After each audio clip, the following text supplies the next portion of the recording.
생생하게 상생하며 YTN 라디오 생생경제.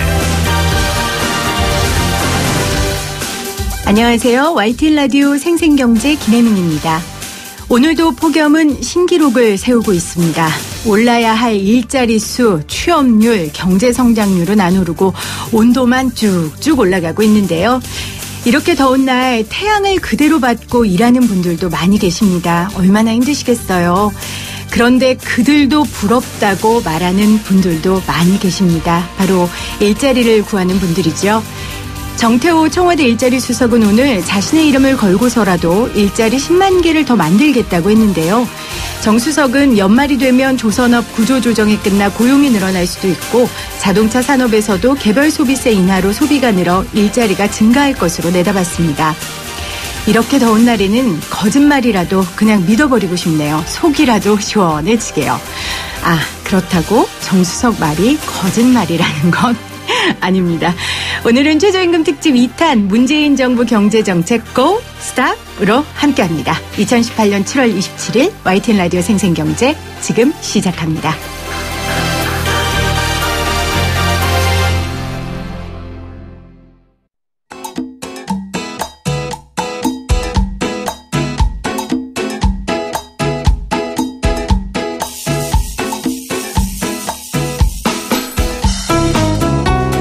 YTN 라디오 생생경제에서 보내드리는 최저임금 특집 오늘 두 번째 시간이죠. 예고해드린 대로 문재인 정부 경제정책 고 스탑이라는 제목으로 함께하겠습니다.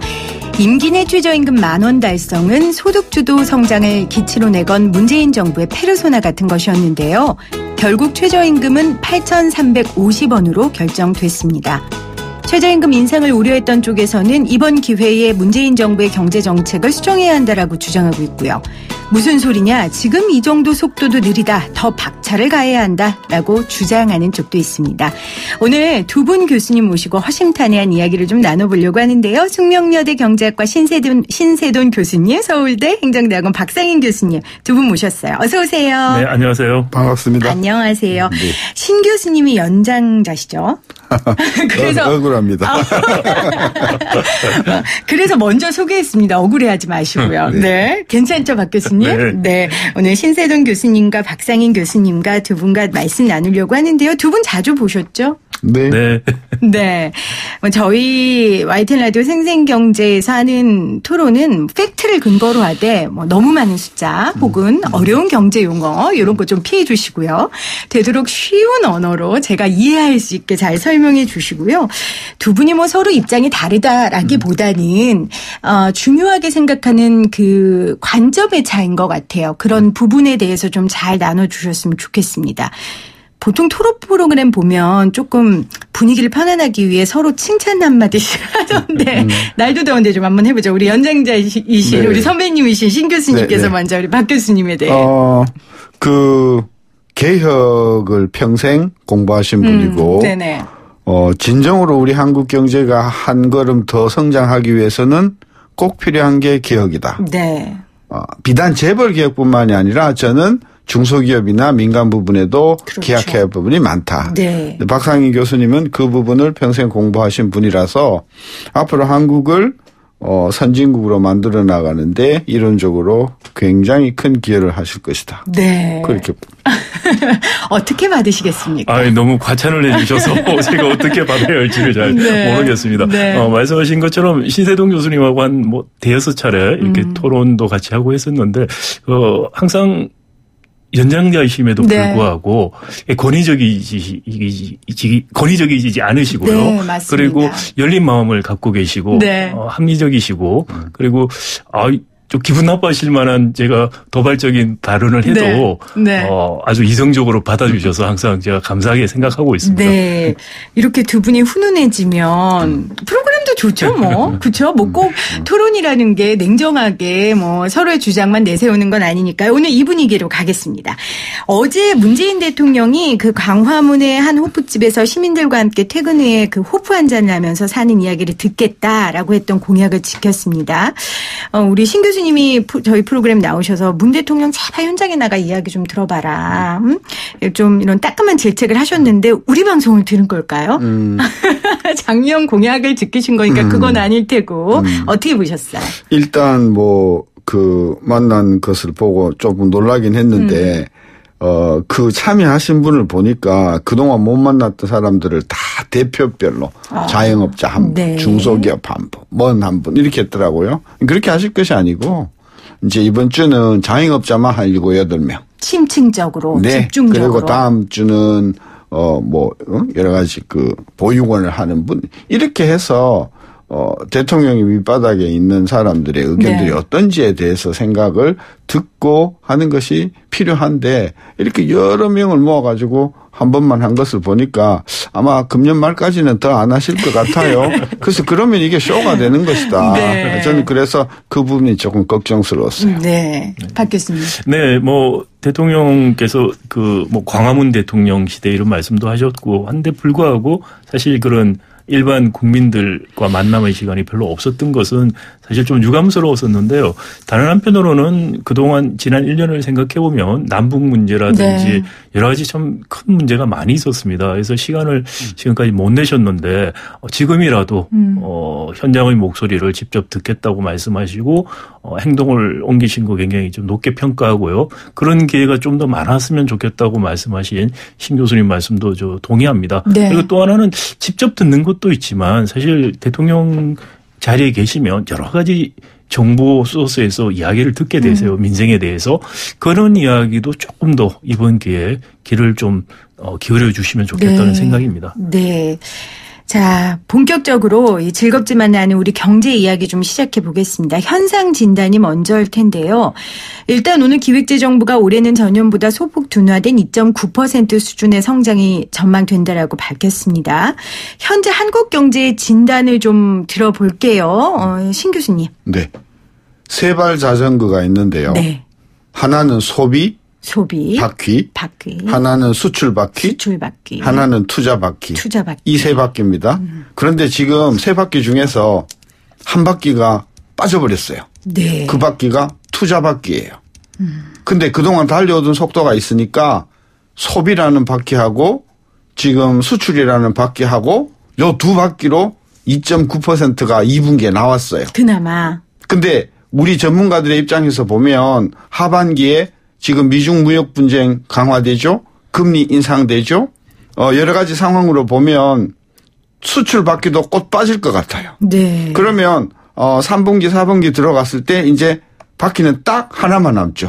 소비인데 그 소비도 들여다보면 정부 소비라고 정부가 국가 돈을 투입해 가지고 억지로 소비를 하는 부분이 그동안 상당히 그 경제 성장을 많이 이끌어 왔어요. 네. 따라서 정부가 돈을 투입해서 정부 소비를 가지고 성장을 계속 이끌고 가기에는 하반기 그리고 내년 상반기가 매우 걱정이 된다. 저는 그래서 이번 통계를 보고 투자 바퀴가 문재인 대통령 취임하신 이후로 계속해서 흔들거리더니 삐걱거리더니 이제는 더 이상 성장의 기여를 못하는 부분이 네. 되고 말았어요. 네.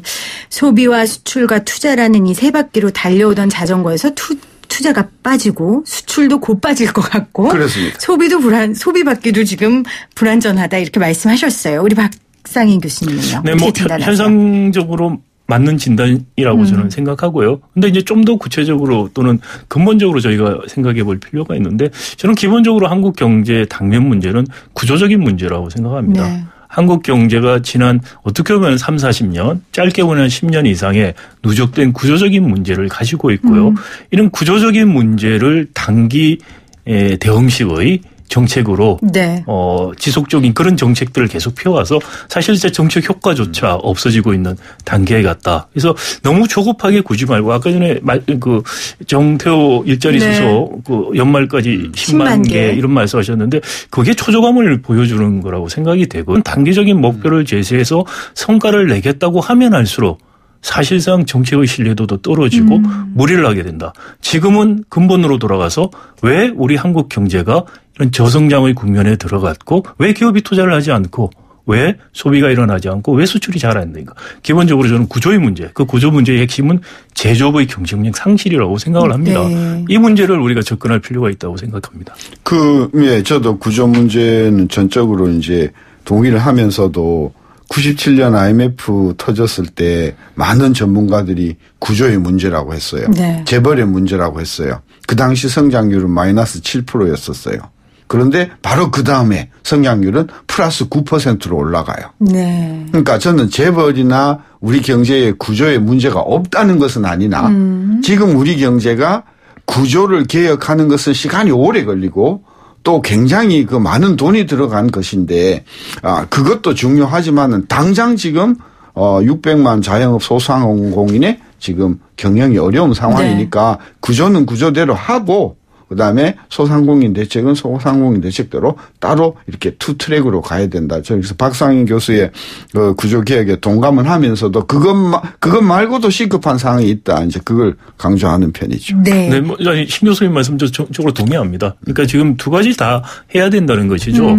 중장기적인 효과가 일어날 수 있는 구조적인 개혁들을 지금 시작해야 돼요. 근데 이게 중장기적인 효과가 난다고 해서 지금 안 하면은 안 나는 거예요. 그리고 그 중장기적인 효과가 날 때까지 그 단기적인 측면에서 어떤 식으로 정부가 대응할 것인가. 네. 단기적인 대책과 중장기 대책이 같이 가야만 사실 단기적인 대책의 효과도 커질 수가 있다는 네. 것이죠. 근데 정부는 지금 중장기적인 효과가 나는 구조적인 것보다 눈앞에 당장의 효과에 집착을 너무나 하고 있다는 것이고요. 기업 투자 문제 아까 전에 말씀하셨는데 왜 투자가 안 일어나는가. 생각을 해보면 사실 우리 중화공업 중심의 제조업 구조에서 지금까지 물리적인 투자는 굉장히 사실 설비 투자가 높은 편입니다. 다른 선진국들 제조업에 비교하면은요. 근데 더 이상 투자가 안 일어난다는 것은 제조업의 지금 재벌 중심의 중화공업 중심의 제조업의 네. 한계에 도달을 했다. 이것의 돌파구는 사실 인적 자본 중심의 고부가 가치를 생산할 수 있는 중소중견기업들이 나타나고 잘할 수 있는 환경을 만들어주는 네. 그런 구조개혁이 있어야만 가능하다고 생각됩니다. 네. 저희 교수님들 저희 1라운드 시작도 못했어요. 지금 1부 7분 남았는데 그래서 제가 여기까지 진단을 듣는데 한 가지만 여쭤볼게요. 근데 이제 정부에서 아까 정수석 이야기도 하셨고요. 얼마 전에 제가 고민정 부대변인 SNS에서 봤는데 이 장하성 정책실장과 이야기를 하면서 그 실장께서는 한국 경제 괜찮다. 그러니까 자꾸 정부에선 괜찮다고 해요. 그런데 이런 민간에서는 위험하다라고 하고 교수님들 중에서도 그런 분들이 있고요. 왜 정부의 정책은 정부의 진단은 이렇게 낙관적입니까? 아니면 그 반대로 비관적으로 보는 겁니까? 사람들 필요 이상으로? 네, 그 정부 당국자 입장에서는 정부 당국자가 비관적으로 본다는 게 전반적인 심리에 미치는 영향이 나쁠 것이라고 해서 사실 그렇게 어떻게 보면 좀 조심하는 측면이 네. 있죠. 그건 이해가 갑니다만은 그럼에도 불구하고 문재인 정부가 초기에 너무 단기적인 성과에 집착하면서 국민들에게 이런 단기 정책이 경제를 아주 좋아지게 할 것이라는 잘못된 기대를 심어준 것이 자승자박으로 지금 돌아오고 있다고 생각을 해요. 네. 네. 이 경제의 근본적인 구조적인 문제에서 많이 비롯되고 이것을 고치기엔 시간이 걸리고 인내를 하고 그렇지 않으면 우리가 이런 계획을 따라서 고쳐 나간다면은 좋아질 수 있습니다라는 것을 확신을 심어주는 정책이 필요했는데 반대의 방향으로 저는 잘못 갔다고 생각을 되고요. 단추를 잘못 끼우다 보니까 계속해서 스텝이 엇갈리고 그래서 청와대라든지 경제팀 전적인 인적 쇄신이 필요하다. 그래서 네. 새로운 출발을 해야 된다는 생각입니다. 네.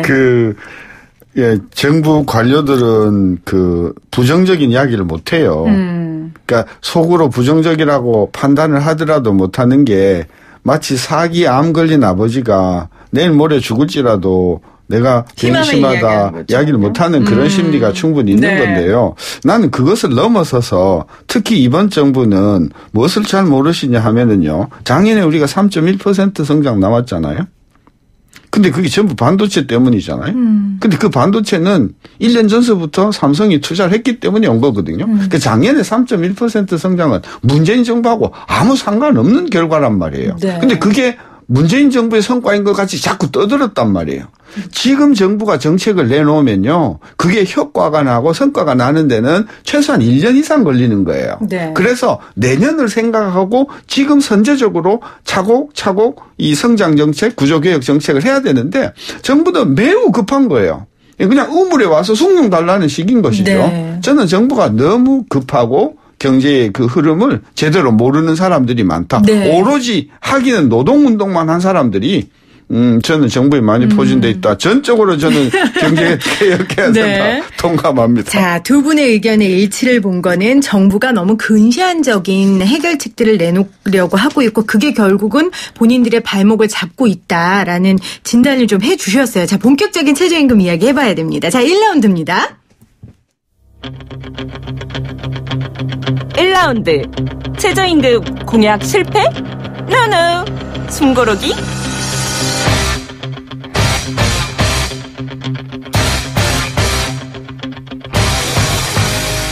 네, 제가 시켜놓고도 미안하네요. 우리 조영 씨한테. 네, 최저임금 공약 실패? 노노 숨고르기. 도대체 뭐냐예요. 자, 8,350원으로 결정됐는데 제가 신 교수님한테 처음에 예전에 인터뷰 모셨을 때 최저임금 어떻게 결정될까 했더니 저보고 그거는 월드컵 누가 우승할까요? 보다 어렵다라고 저한테 말씀하셨는데 8,350원이 됐어요. 어떻게 평가하세요? 저는 사실 루카 모드리치가 이끄는 크로아티아가 이길 거라고 생각했어요. 여기서 모드리치는 이 사용자 편을 들어주는 공익요원일 거라고 생각했어요. 네. 근데 알고 보니까 이 공익요원이 전부 음바페 편이었어요. 아, 그래요? 그래서, 저는 네. 좀 많이 놀랐고, 이 공익요원들이 너무나 좀 정치적으로 판단한 것 같다는 냄새를 많이 들어요. 네. 이분들이 사용자의 상황을 조금만 깊이 들여봤다고 하면은 저는 8대6 안 나왔을 거라고 봐요. 7대7이나 아니 거꾸로 6대8이 됐을 거라고 생각해서 이번 결과는 상당히 앞으로 많은 파란을 몰고 올 것 같지만은 어쨌든 예상외로 그 8,350원이 결정된 것이 좀 놀랐어요. 그러니까 8,350원이 사용자 측의 입장보다는 그러니까 그 근로자 측 의 입장을 더 들어준 것이다. 반영된 것이다. 그렇죠. 네. 자, 박 교수님. 네. 사실 이 8,350원이 10% 조금 넘긴 인상률인데 신 교수님 말씀처럼 저도 이거 굉장히 정치적인 수치라는 생각이 들어요. 네. 그러니까 그 근로자 노동자 측 대표들이 참여를 안 하는 가운데서 굉장히 압력을 받았고요. 최저임금 공약을 지켜라는 압력이 있었고 그리고 사용자 측에서는 최저임금 인상 너무 올리면 안 된다는 어정쩡한 상태에서 이도저도 아니고. 네, 어정쩡한 결과를 해서 양쪽 다 아주 불만을 가질 수밖에 없는 수치를 지금 만들었다는 생각이 들고요. 근데 교수님께서는 네. 이 최저임금 8,350원 결정된 이후에 네. 문재인 정부에게 굉장히 따끔한 지적을 하셨잖아요. 진보학자들께서 성명까지 내시고 그거는 근로자들 측면에서 말씀하신 거 아닌가요? 글쎄요. 그 성명서를 보시면 최저임금에 대해서 저희가 직접적인 언급은 사실 산입범위 부분이고요. 네. 사실 그 진보학자들 중에서도 최저임금 인상 속도에 대해서는 상당히 의견들이 좀 다르긴 합니다. 그런데 네. 많은 분들이 사실 어떤 입장이냐면은 최저임금을 올리는 방향성에 대해서는 동의를 하는데 네. 여기에 대한 전제 조건이 만족이 되는 게 중요하다라는 것이죠. 네. 그러니까 우리가 지금 산업 구조를 보면은 저임금 가격 경쟁력 위주의 산업 구조를 가지고 있고요. 네. 또 자영업이 굉장히 많은 구조입니다. 이런 산업 구조를 두고 그리고 임대료에 대한 부담이라든지 이게 굉장히 큰 상황에서 이런 구조적인 조정이나 임대료 부분들에 대한 조정이 없이 최저임금을 계속해서 10% 이상 올린다는 게 가능할 것인가 이게 받아들일 수 있는 수준인가에 대해서는 진보적인 학자들 중에서도 그에 대한 회의적인 생각을 갖고 있는 분들도 저는 많이 있다고 생각이 되고요. 어떻게 저는 그렇게 생각합니다. 그렇게 생각하고요. 네. 그래서 이런 노력들 그러니까 어떻게 보면은 제가 좀 전에 모두에 말씀드린 것처럼 구조를 바꾸는 노력과 네. 단기적인 대책이 조화를 이룰 필요가 있다고 말씀을 드렸는데 그런 단기적인 대책 측면은 전혀 도외시하고 좀 성급했다는 생각이 들고요. 그리고 첫해 최저임금 효과에 대해서 정부가 좀 더 엄밀한 연구들을 했었어야 된다고 생각이 돼요. 이른바 팔로우업 스터디 같은 걸 해서 실증적인 문제거든요. 네. 우리 사회 경제적인 구조에서 어떤 채널을 통해서 어떻게 효과를 내고 있는지에 대해서 좀 더 엄밀하게 모니터를 했어야 됐는데 그런 과정도 사실 없었다는 게 굉장히 아쉽고요. 지금 뭐 최저임금의 효과, 고용의 효과를 너무 빨라서 지금 말할 수 없다는 건 또 맞는 말이긴 합니다만은 선언적으로 우리가 한국 경제의 구조, 그 전에 최저임금의 효과에 대한 외국의 여러 사례 연구들을 보면은요, 제가 말씀드린 것처럼 긍정적인 효과가 일어날 수 있는 환경을 조성하는 작업, 이런 노력들이 너무 부족했었다라는 생각이 듭니다. 그러니까 이건 역시 정부가 너무 성급했다. 근데 교수님께서 이렇게 말씀을 하시면 신 교수님이 하실 말씀이 없어질 것 같아요. 있어요. 지금 신 교수님이 하실 말씀 박 교수님 다 하신 거 아니에요? 아니에요? 덧붙이실 거 있으세요? 한마디로 엉성했어요. 한마디로 엉성한 게요. 우리 자영업자가 숫자가 얼마인가 하면요. 얼추 뭐 한 500만 정도 되거든요. 네. 그럼 600만, 500만 잡고요. 그 다음에 가족까지 합하면은 그 상 1000만 명 되지 않습니까? 네. 그러면 1000만 명에게 직접적으로 영향을 주는 이 인상이라고 하는 수소폭탄을 떨어뜨린다면 그것이 어떤 구체적인 산업에 또는 사업에 얼마만큼의 영향을 미칠 것이며 얼마가 고용이 잘릴 것이며 얼마가 근로시간이 줄어들 것이며 이런 데 대한 연구가 하나도 없이 터뜨렸다는 것이 엉성하기 짝이 없다. 정말 하나도 없었을까요, 박 교수님? 근데 그 사실은 하나도 없었을까요? 처음에 최저임금을 인상했을 때 생각해 보시면은 정권 교체가 5월달에 이루어졌어요. 최저임금 결정은 사실 6월에 이루어지는 것이고 그걸 1년을 늦추면은 또 너무 늦어지기 때문에 첫 해는 사실 정치적인 결단을 했다고 생각이 되는데. 그러니까 그게 이제 엉성하다는 거죠. 그러니까 아무리 급하다고 하더라도 그렇지 않습니까?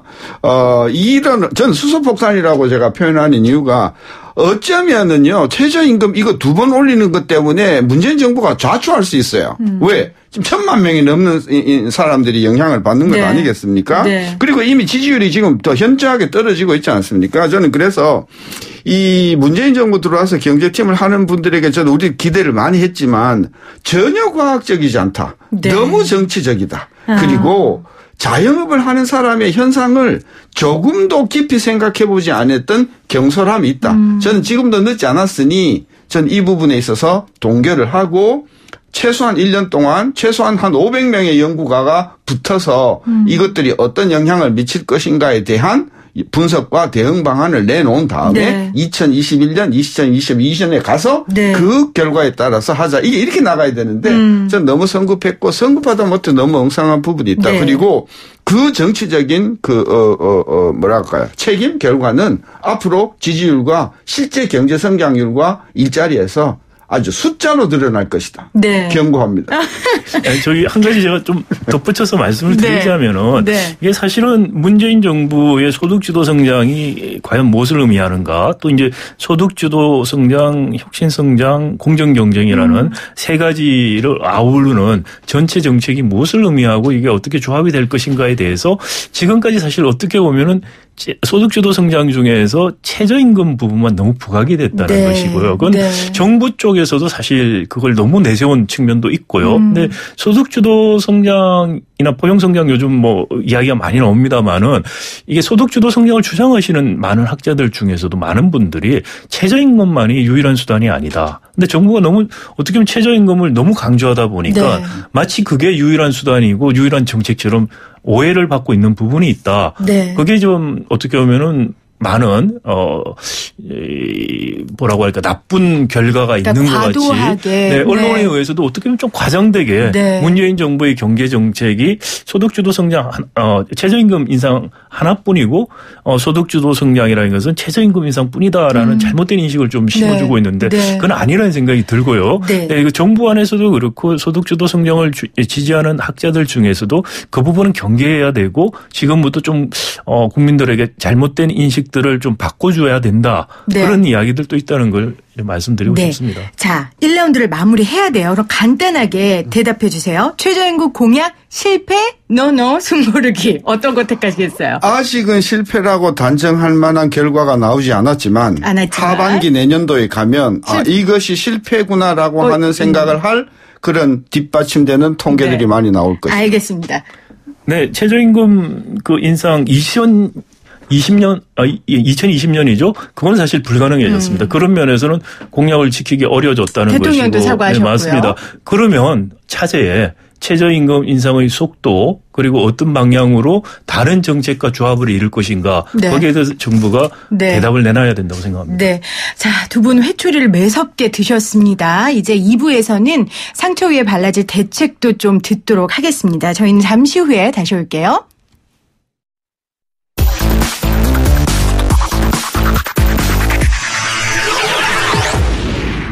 생생하게 상생하며 YTN 라디오 생생경제. YTN 라디오 생생경제 최저임금 특집 2탄 문재인 정부 경제정책 고스탑 서울대 박상인 교수 숙명여대 신세돈 교수와 함께하고 있고요. 지금 여러분들 문자로 또 최저임금 관련된 의견 보내주고 계세요. 여러분들은 어떻게 생각하세요? 고 해야 된다고 생각하십니까? 스탑 해야 된다고 생각하십니까? 샵 0945 우물정 0945로 문자 남겨주세요. 광고 듣고 본격적인 2라운드 시작하겠습니다. 2라운드 최저임금 인상 효과 없었다? 누누 시간 더 필요하다? 자, 2라운드입니다. 최저임금 인상 효과가 있었다 없었다에 대한 부분인데 아까 신 교수님께서 최소한 정책이 나오면 1년은 기다려야 된다라고는 하셨어요. 그래서 하반기 때를 경고하셨고요. 박상인 교수님 어떻게 생각하세요? 이런 정책이라는 게 사실 뭐 인풋한다고 바로 아웃풋이 나오는 건 아니잖아요. 더 기다려 봐야 될까요? 네, 뭐 사실 최저임금 인상의 효과라는 것은 네. 뭐 1년 이상 기다려본다는 말씀은 맞는 것 같습니다. 그 기존의 연구들을 보더라도요. 긍정적인 효과, 부정적인 효과 다 연구에 따라 다릅니다. 그래서 네.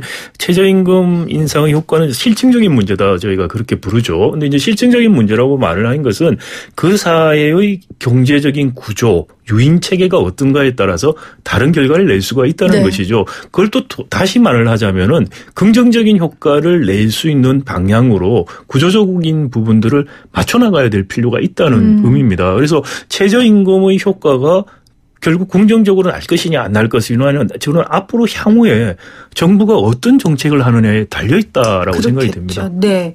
교수님, 신 교수님께 제가 여쭤보면요. 이거 되게 단순한 질문일 수 있는데요.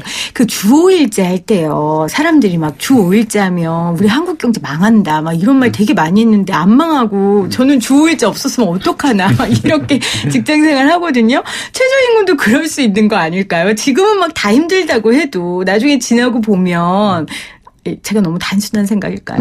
뭐 2004년인가 네. 그런데 2005년도 6년도 경제 상황이 굉장히 좋았기 때문에 그때하고 지금하고 우리가 다르다. 직접 비교하는 것은 이제 네. 조금 그렇고 그 논쟁이 끝도 없고 이게 지금 포인트가요. 최저임금 인상의 효과가 있었냐 없었냐 두 네. 가지예요. 네. 첫째 일자리 효과요. 없는 정도가 아니라 일자리가 3분의 1로 줄어들었다. 네. 그리고 앞으로 계속 갈 거다. 따라서 최저임금으로 인한 일자리 창출 효과는 정부 그 정책을 계획했던 사람들이 상상을 초월할 정도로 부정적인 효과가 크다. 아시다시피 저임금 노동자는요. 우리 어려운 말로 급여의 탄력성이 굉장히 커요. 3, 4 정도 돼요. 그러니까 10%만 급여를 올려버리면 고용이 30% 40% 주는 매우 탄력적인 이기 때문에 네. 최저임금의 일자리 효과는 없는 정도가 아니라 매우 부정적이다. 첫째. 둘째. 네. 최저임금의 소득 증가 효과? 소득 증가 효과는 조금 나타나는 것 같이 보였어요. 네. 그 민간 소비의 그 정부 성장률 기여도가 1.1, 1.2대가 이제 박근혜 정부였었는데 이게 1.6, 1.8까지 상당히 올라오는 듯 하더니 2분기에 1.35로 또 줄어들었어요. 네. 따라서 일자리 효과는 마이너스고 소득 효과도 별무할 것이다. 왜냐하면 일자리가 잘리고 근무 시간이 단축된 사람들의 소득 감소까지 합해버리면 최저임금이 조금 올라가서 긍정적인 효과를 상쇄하고도 남을 것이다. 그런 관점에서 보면 저는 효과가 없는 정도가 아니라 상당히 부정적인 효과가 앞으로 계속 진행될 것이다. 시간이 흐르면 더더욱요. 할수록 예. 네, 교수님. 네, 저는 사실 그 최저임금이 일자리를 한 3분의 1 감소시켰다는 말씀을 조금 동의하기가 어렵습니다. 사실 네. 그 우리 일자리가 많이 감소한 것을 좀 세분해서 보면은요. 사실 그 제조업의 경쟁력 감소라는 구조적이고 추세적인 부분이 상당히 크게 작용을 하고 있습니다. 네. 자동차 관련이라든지 조선 관련된 제조업 일자리가 일단 많이 줄었습니다. 그리고 또 흔히 말하는 인구 구성의 비율 변화 때문에 학생들 숫자가 줄면서 지속적으로 과외하고 이런 교육업에 종사하시는 분들 숫자가 쭉 줄어들고 있는 게 네. 있고요. 또 하나는 저임금 아까 신 교수님 말씀하신 부분에서는 우리 건설 경기가 많이 지금 꺾였어요. 이거 꺾였다는 게 아니고 사실 어떻게 보면 박근혜 정부 때 무리하게 경기 부양을 건설을 했고 그래서 이제 어느 정도 절벽이 오고 있는 측면이 있는데요. 그 건설이 굉장히 고용 유발 효과가 많은 네. 산업인데 그 부분에서 일자리가 굉장히 많이 줄어들었다는 것을 알 수가 있죠. 그러니까 그래서 꼭 최저임금 때문만이 아니라 네네, 그렇습니다. 그리고 한 가지 더 말씀을 드리자면은 네. 아까 주 5일 근무제 말씀도 하셨는데 네. 지금 사실 어떻게 보면 최저임금이 저는 부정적인 효과를 낸 것보다도 훨씬 더 과장되게 좀 비난을 받고 있는 측면도 있다고 생각해요. 네. 그것은 뭐냐면은 지금 말씀드린 것처럼 한국 경제가 지금 2015년, 13년 이후에 네. 굉장히 저성장 국면에 들어가고 구조적인 어려움이 있어요. 그런데 그런 어려운 가운데 최저임금 인상이라는 게 있으니까 어떻게 보면 더 어렵게 만들었다는 네. 측면에서 네. 문제가 있다고 볼 수는 있죠. 그러니까 이제 구조와 상황을 고려를 했어야 된다는데 그 부분이 좀 부족했다는 걸 비판할 수는 있으나 네. 그런데 최저임금 때문에 다 그렇다죠. 아까 일자리 말씀도 드렸는데 그런 구조적인 문제에서 오는 부분들을 우리가 고려를 해야 된다. 그 말씀을 좀 드리고 싶습니다. 근데요. 2016년도 성장률이 2.8이었거든요. 네. 근데 일자리가 30만 개 증가했어요. 근데 2016년도에 성장률은 지금하고 똑같은데 30만 개가 일자리가 만들어졌거든요. 지금 박상인 교수가 이야기하는 제조업 분야에서요. 10만 개 이상이 그때 제조업 일자리가 없어졌어요. 네. 보세요. 2016년도 지금하고 성장률 똑같습니다.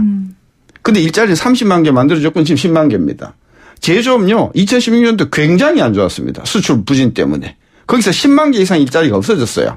근데 그것을 다 메꾸고도 일자리가 30만 개 만들어졌던 이유가 서비스 부분이었어요. 네. 통계를 보면요. 작년 7월에 최저임금이 결정이 되고 나서부터 지금 부동산, 교육 서비스, 그다음에 건설, 그다음에 도소매, 숙박 줄기차게 작년 7월서부터 일자리 수주가 현저하게 줄어들더니 지금 마이너스로 다 들어가 버렸어요. 그러니까 교수님 말씀은 이건 것 같아요. 신 교수님하고 박 교수님 모두 동의하시는 건 제조업의 부진, 우리나라의 경제에 고착된 문제 때문에 실업률이 높고 경제 성장률이 낮은 건 있는데 대신 이제 서비스업이나 이런 부분에서 많이 보존을 해줘야 되는데 그 부분이 최저임금 때문에 직격타근을 네, 맞아서 결국 일시적이든 어떻든 실업률 에는 그 문제를 영향을 끼친 것이다. 이제 신 교수님 말씀은 그건 것 같고 우리 박 교수님은 그렇다고 모든 잘못이 최저임금 때문은 아니다. 신 교수님 방금 말씀하신 네, 부분 중에서도 건설 네. 부분이라든지 네, 네. 또는 교육 부분은 최저임금하고 사실 상관없이 네, 네. 추세적으로 굉장히 특히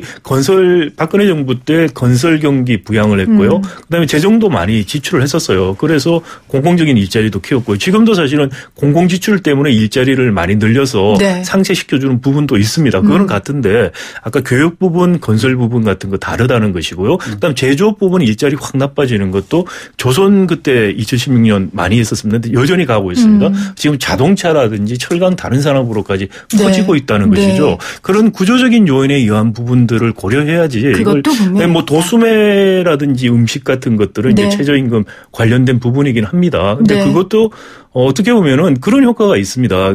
좀 간접적인 효과라고 볼 수 있는데요. 그동안 누적적으로 제조업이나 다른 분야에서 나오시는 일자리 어떻게 보면 이직하시는 분들이 네. 우리는 대부분 자영업 쪽으로 몰리는데 그러다 보면 자영업에서 도산하는 확률이 굉장히 더 커지기 시작합니다. 그래서 최근에 보면 자영업이 일자리가 생기는 것보다 자영업에서 일자리 빠지는 게 더 커지고 있는 측면. 그것도 네. 역시 구조적인 측면이 있다는 것이죠. 네. 그래서 지금 문자로요. 6733님이 자영업자인데 이번 달 폐업 신고했습니다.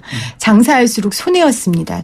이렇게 보내주셨어요. 이 문자 하나에 얼마나 이분의 눈물과 그 엄청난 이야기가 숨어 있겠습니까? 그렇죠. 또 7438님은 옛말에 귀에 걸면 귀걸이, 코에 걸면 코걸이라고 했습니다. 처음에 정착은 어렵지만 저지르면 된다고 봅니다. 또 이렇게 보내주셨고 0297님 아마추어 경제정책 윗돌 빼서 밑돌 받치는 최저임금 인상 그만두고 상생할 수 있는 방법 찾길 바랍니다. 또 이렇게 보내주셨고 5540님 스톱해야 됩니다. 사업자 근로자 양측 모두를 힘들게 하고 있습니다. 이렇게 문자 많이 보내주셨어요. 시간이 별로 없는데요. 3라운드 가야 될 것 같아요. 1라운드 최저임금 공약 실패냐 숨고르기냐 2라운드 최저임금 인상 효과 있었다 없었다. 자 3라운드 가겠습니다.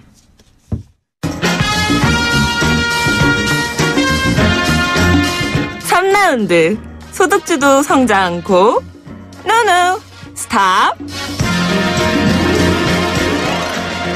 자, 시간 없으니까 바로 본론으로 들어갈게요. 자, 이번엔 박 교수님 먼저 여쭤볼게요. 박 교수님, 소득주도 성장 고 해야 됩니까? 노노 스탑 해야 됩니까? 좀 그렇게 좀 단순하게 좀 접근하지 않았으면 좋겠다는. 아니, 근데 이 토론이 어떡합니까? 말씀을 먼저 드리고 싶고요. 이해해 주세요. 네. 사실 그 문재인 정부가 세 바퀴 모두에 말씀드린 것처럼 소득주도 혁신 공정경제 이야기를 했다가 최근에는 또 혁신 쪽으로 좀 가는 방향이 있어요. 그런데 이제 소득주도냐 혁신이냐 이런 논쟁도 지금 있고 한데 저는 그 논쟁 자체가 굉장히 좀 잘못됐다고 생각이 돼요. 지금 어떤 비생산적이네요. 네, 어떤 면에서 보면은 지금 혁신 정책이라는 게 과거 박근혜 정부 때 정책과 크게 다르지가 않은데 또 다르다고 이야기는 하고 계세요. 근데 왜 이게 근본적인 해결책이 안 되고 문제가 있냐고 저는 생각하냐면은 소득 주도나 혁신 성장이 가능하려면 사실 공정 경쟁이라는 구조를 바꿔서 사실 공정 경쟁이 가능한 구조가 돼야만 이 정책 효과들이 나타날 수가 있다고 생각이 됩니다. 그런데 그렇죠. 그런 부분들은 지금 너무 간과가 되고 있다. 네. 오히려 소득주도,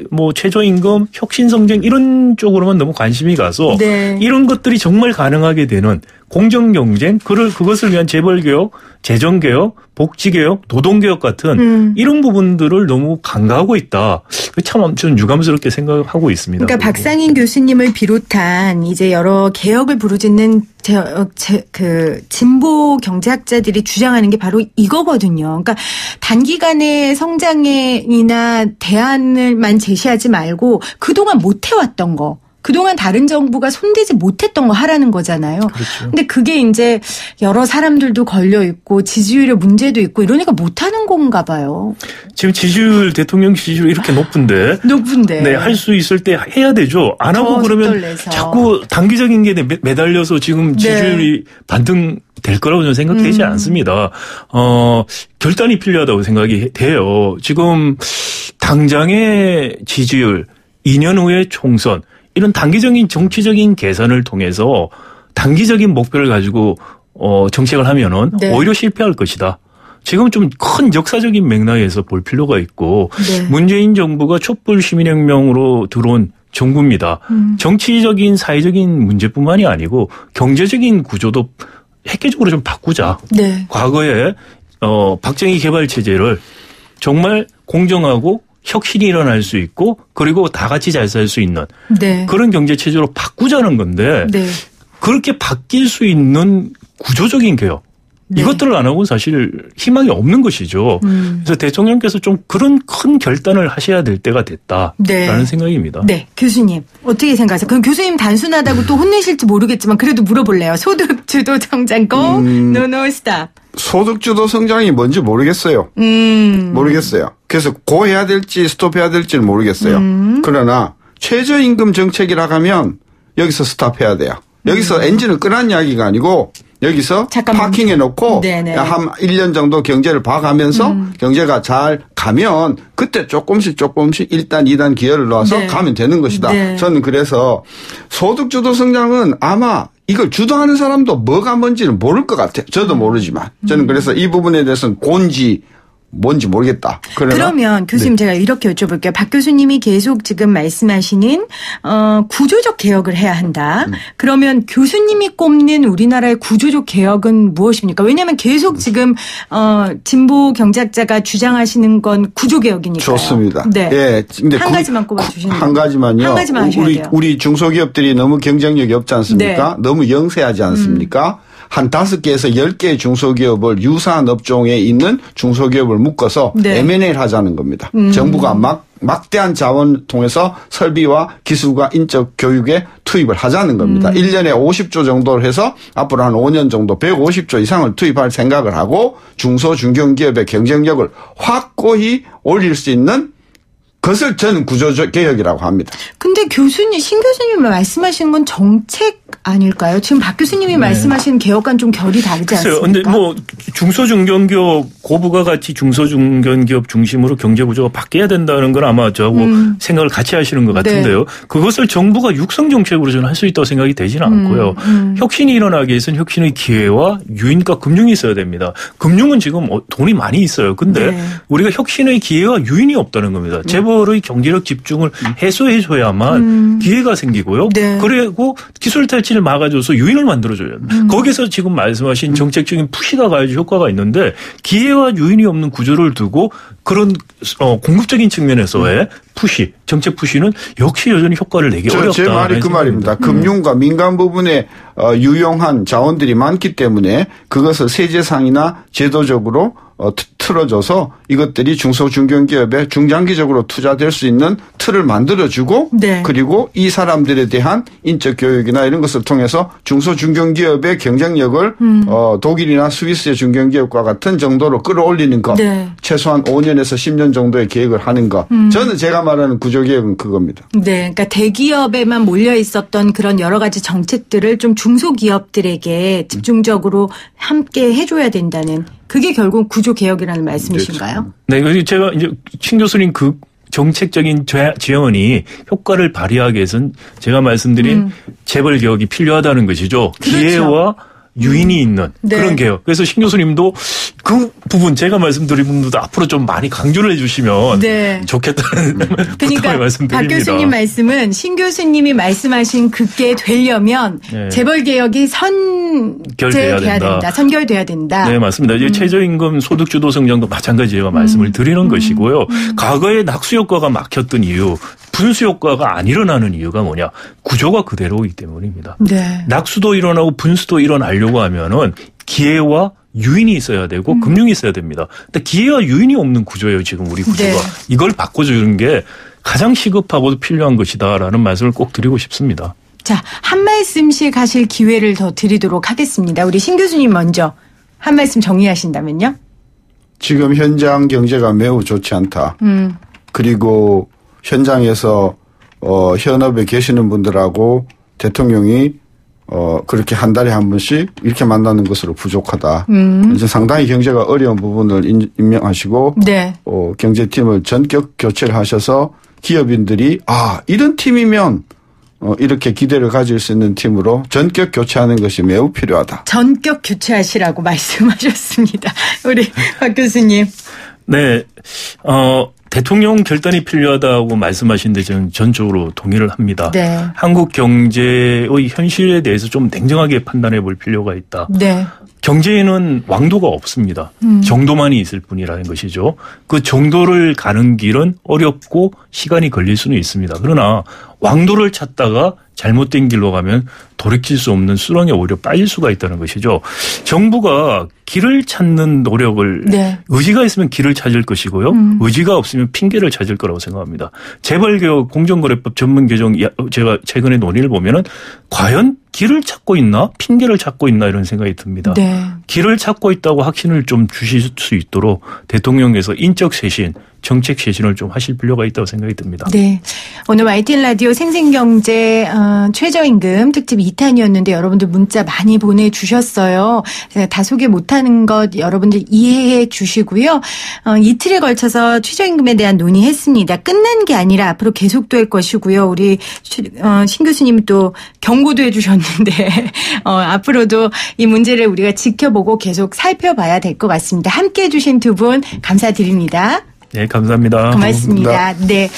함께해 주신 여러분 다시 한번 감사의 인사드리고요. 저는 다음 주 월요일부터 그 다음 주 수요일까지 자리를 비웁니다. YTN 라디오에서 자살 예방 다큐멘터리를 제작 중에 있는데요. 제가 취재차 일본을 다녀옵니다. 그 김에 저도 좀 쉬려고요. 여름휴가 잘 다녀오도록 하겠습니다. 저 대신 따뜻한 경제평론가 이인철 참 좋은 경제연구소 소장이 진행해 주십니다. 많은 기대와 격려 바랍니다.